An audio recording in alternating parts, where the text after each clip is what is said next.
ചക്കക്കുരു കുറേ ദിവസമായിട്ട് ഞാൻ കറി ഉണ്ടാക്കാൻ എടുത്ത് വെച്ചിട്ട് അപ്പോൾ ഞാനത് തൊലിയൊക്കെ കളഞ്ഞ് കഴുകി വൃത്തിയാക്കി എടുത്തിട്ടുണ്ട് കേട്ടോ. ചുവന്ന തൊലി കളഞ്ഞിട്ടില്ലെങ്കിൽ ഗ്യാസ് ഉണ്ടാവില്ല എന്നൊക്കെ പറയും. ഞാൻ കുറച്ച് കളഞ്ഞിട്ടുണ്ട് കേട്ടോ. എന്നിട്ട് പിന്നെ അങ്ങനെ തീം വെക്കാനും ഉപ്പും ഇതൊക്കെ ഇട്ടുകൊണ്ട് തീം വെച്ചിട്ടുണ്ട് കേട്ടോ. ഇപ്പോൾ അടുപ്പത്ത് വെക്കാൻ വിചാരിച്ചു. ചോറിൻ്റെ അടുപ്പത്ത് തീയുണ്ടായിരുന്നു. അപ്പോൾ പിന്നെ അടുപ്പത്ത് ഉണ്ടാക്കിട്ടോ. അപ്പോൾ ആ സമയം ചക്കക്കുരു വേവുന്ന സമയം കുറച്ച് തൂമ്പിക്കാനുള്ള ഉള്ളിയൊക്കെ പൊരിച്ചെടുക്കാമെന്ന് വിചാരിച്ചു. പിന്നെ ഒരു മുട്ടയും പൊരിച്ചെടുത്തിട്ടോ. കുറച്ച് വലിയ മുളകും കുറച്ച് കുരുമുളക് പൊടിയും ഒക്കെ ഇട്ടുകൊണ്ട് പൊരിച്ചെടുത്തിട്ടോ. എനിക്കിഷ്ടമാണ് കേട്ടോ ചക്കക്കുരു. മുട്ട എനിക്ക് അങ്ങനെ ഇഷ്ടമൊന്നുമില്ല. വേറെ മീനൊന്നും ഇല്ലാത്തതൊന്നും മുട്ടയും പൊരിച്ചെടുത്തിട്ടോ.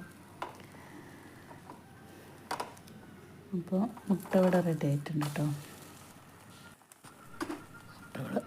റെഡി ആയിട്ടുണ്ട്. അപ്പോൾ തന്നെ ചക്കക്കുരും വെന്തിട്ടുണ്ട് കേട്ടോ. ചക്കക്കുരു നമുക്ക് ആ ചട്ടിയിൽ തന്നെ തൂമ്പിച്ചെടുക്കാം. ചെറുള്ളിയും ഒക്കെ ഇട്ടിട്ടുണ്ട് കേട്ടോ. 2 വെളുത്തുള്ളിയും തൊലിച്ചിട്ടിരുന്നു കേട്ടോ. പിന്നെ ചീരമുളക് ഇട്ടിട്ടുണ്ട്. ചീരമുളക് കുറച്ചുള്ളൂ. അപ്പോൾ കുറച്ച് ചുവന്നുമുളക് ഞാൻ ചില്ലി ഫ്ലക്സാക്കി പൊടിച്ച് വെച്ചിട്ടുണ്ട് കേട്ടോ. അപ്പോൾ അതും ഇട്ടിട്ടുണ്ട്. ചുവന്നുമുളക് ഇവിടെ ഇല്ല. അപ്പോൾ പിന്നെ ആ പൊടി കുറച്ചിട്ടു ചില്ലി ഫ്ലക്സിൻ്റെ. അപ്പോൾ അത് എണ്ണയിലൊക്കെ ഇട്ട് നല്ലോണം ചൂടാക്കിയിട്ട് ചക്കക്കുരു അതിലിട്ട് നല്ലോണം ഇളക്കി ഉപ്പേരി റെഡി ആയിട്ടുണ്ട് കേട്ടോ. അപ്പോൾ ചോറിന് ഉപ്പേരിയും മുട്ട പൊരിച്ചത് കേട്ടോ.